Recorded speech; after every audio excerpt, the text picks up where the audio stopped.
I'm immigration lawyer Mark Northam. And I'm registered migration agent Monica Gruska. And on this week's Migration Show, we're going to talk about the major new legislation that will affect partner visas. It's already been passed, and we expect it to come into commencement this year. So stay tuned.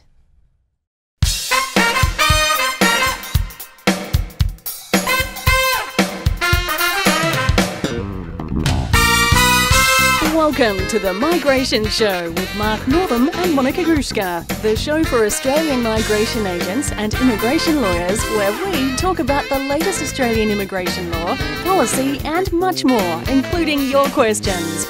Information discussed on the Migration Show is not intended as legal advice or immigration assistance and is current as of the date of the show's production. However, as migration law frequently changes, you should always refer to updated information. And now, from Sydney, the hosts of the Migration Show, immigration lawyer Mark Northam and registered migration agent Monica Gruska.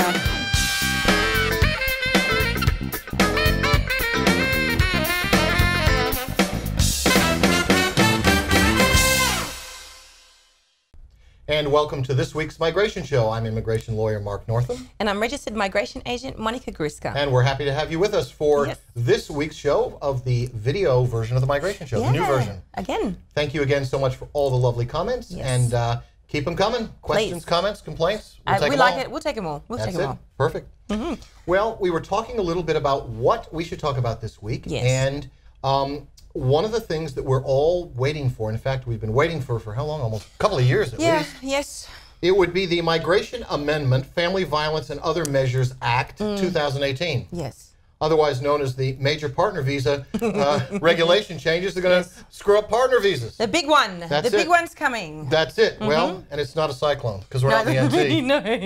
No. We do know that this is the bread and butter of migration That's work. it. Most of my work is partner visas. I love to do them. I love partner visas. I like looking at statutory declarations.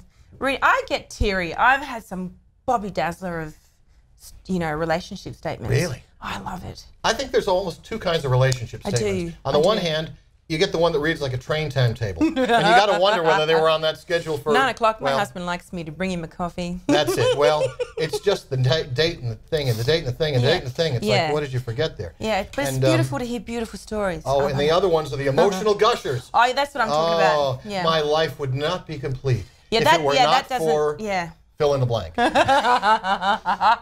I suppose the best ones are a little both. You want your landmarks throughout the relationship. Correct. But you also need to have an emotional content. And boy, sometimes it's hard to have a conversation with the applicant where there's just no emotional content. Yeah. And where you read sentence like, "We both decided it would be reasonable to continue our relationship. Please give my partner a visa." Well, exactly. We don't need to beg. We don't need to be reasonable because just tell the story. There is love in there. Yeah. Although there doesn't have to be. Do you know that? Legally, there doesn't have to be love. Well. Legally, there doesn't have to be sex. Well, how do you prove it anyway? I wouldn't be saying any of that. Exactly. So, anyway, on to the Migration Amendment, Family Violence measures. Talking about family violence. Now, the question is, when is it going to hit?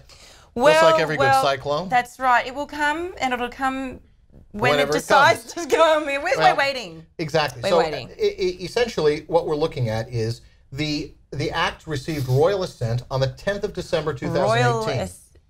That is so pompous sounding. I come from America, and we just royal assent. The only royalty we got there is assent. What does that mean? It's like you climb the mountain. Well, to me, it's been lifted up. It's been whooshka.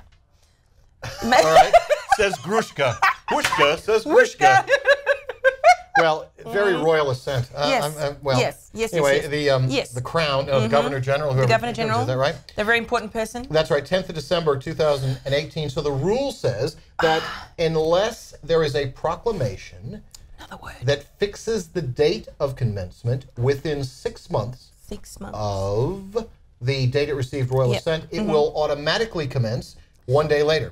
So they could do a proclamation. A proclamation. We need some regal music for that, maybe. We do. It's very tricky. The trumpets like in Shrek. I know. So arrives at the castle. He gets out of the thing, and he's kind of a disappointment. Yeah. He's like, it's quiet. Yes. Yeah. Well, that's how it feels. We're like waiting, and it's just you hear the crickets. Well, this has major impacts on partner visas Exactly. and people planning. So people deserve some certainty, folks. How Yes. about let's get a date, okay? Yes. Because everyone is just worried, and there's so much uncertainty in the visa world anyway. Yes. Do we really need more? Thank No. you very much. So what did we estimate it? At the very latest? Well, we don't know we because don't, if within the 6 months, they Yes. could come out and claim any sort of a proclamation date or a commencement date by proclamation. Anyway, bottom line, we both think it's going to happen this year, but we don't know when. How's June, that? July, end Whenever. of financial year, everything seems to happen then. I don't know. Yeah, I all thought those March. speeches. But it's always good to tell your potential partner visa. That's right. It's people. coming. It's coming. Lodge it now. Otherwise, it's going to go jacked up the fees. Well, much more who paperwork. knows what they're going to do with the fees? I know. Now, the stated purpose of the bill among them is to try and essentially put sponsors through a more rigorous process of approval. And they do that. They claim to be doing that. And of course, we don't have the regulations or the policy yet. No. So we don't know if or how they're going to do it. But what they state that they want to do is to make the sponsorship application for family visas a separate application that must be approved first before the visa applicant can apply. And as we all know now, it's a combined application. And that is going to create some problems.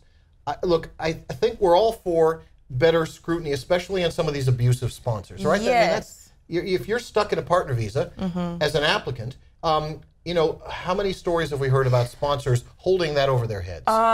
We all get it. I mean, I know it. We've all been touched by it. But, you know, I've heard stories. I've been personally involved. And it's awful. It's awful. Especially if you have, for example, a woman who has a baby and is going through postnatal depression, is waiting on a bridging visa A for an 820 to be approved.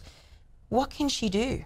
What can she do? Well, it could have been prevented, potentially. I think that's what the Department of Immigration are doing, because it's probably a lot more costly fighting and getting a waiver.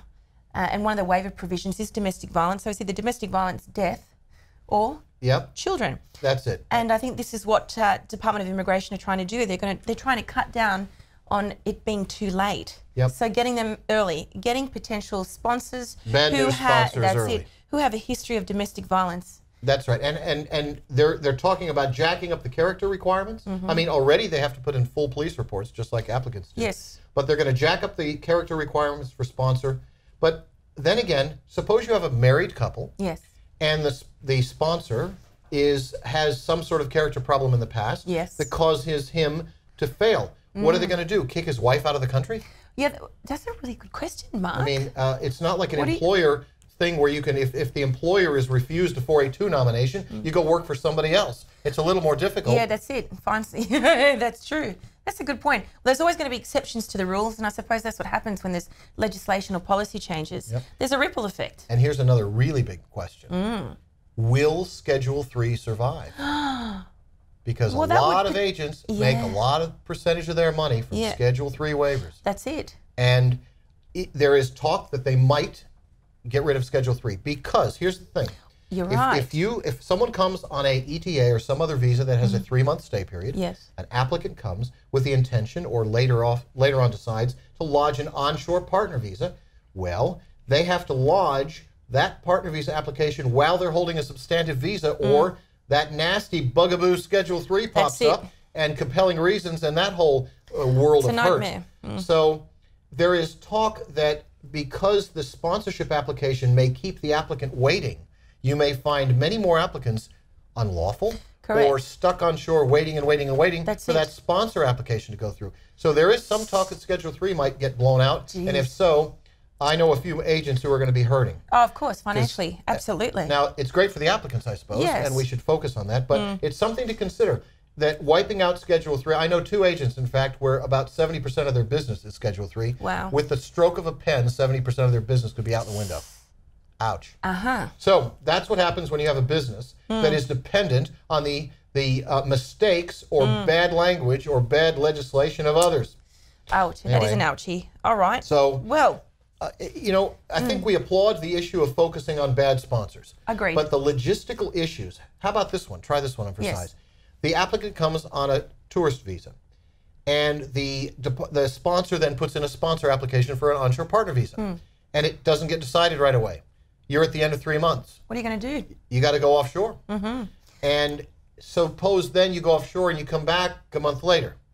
As we all know, a visitor visa must satisfy the genuine temporary entrant criteria. If you're not a visitor, you're not a visitor. That's right. And So if you'll you're have a a record. visitor on a tourist, Yeah. so if that applicant has already been named in a sponsorship application, Oh, it happens all the time. It's happening now. well, how are they supposed to claim they're a GTE at the airport Yes. when they're already waiting to lodge a partner visa because they've been named in a sponsor application? Well, that's been happening up for with a that. while too. But the point is they lodge the application after they're here. And then once it's lodged, they're That's okay. it. That's very, yeah. So what is that going to do to the approval process for visitor visas if they apply for a visa after they've been named? I think the department wants to push a lot of onshore partner visas offshore. That's it. No Medicare. Well, that's what it. Ka-ching. Of course, of course, of course. So, there you have it. Very tricky times, and the only way we're going to find out is when we get cases and we have to lodge them. That's the only way we're going to find out. Interesting times ahead, Mark Northam. Indeed, Monica Gruska, that's it. Well, that'll do it for this week's show. We hope that the department will give us more guidance and please some heads up on this because a lot of couples have a lot of planning and a lot to frankly lose depending on how the regulations come out, depending on what the policy is, what the timing is. And, these are real people with real lives on the line. Yes. They have children, they have lives. We as agents and lawyers want to help them every way we can, and we just need to stay on top of the news and stay on top of the regulation. We do. Thank you so much for joining us for this week's episode of The Migration Show. I'm Mark Northam. Monica Gruska. See you next time. See you then.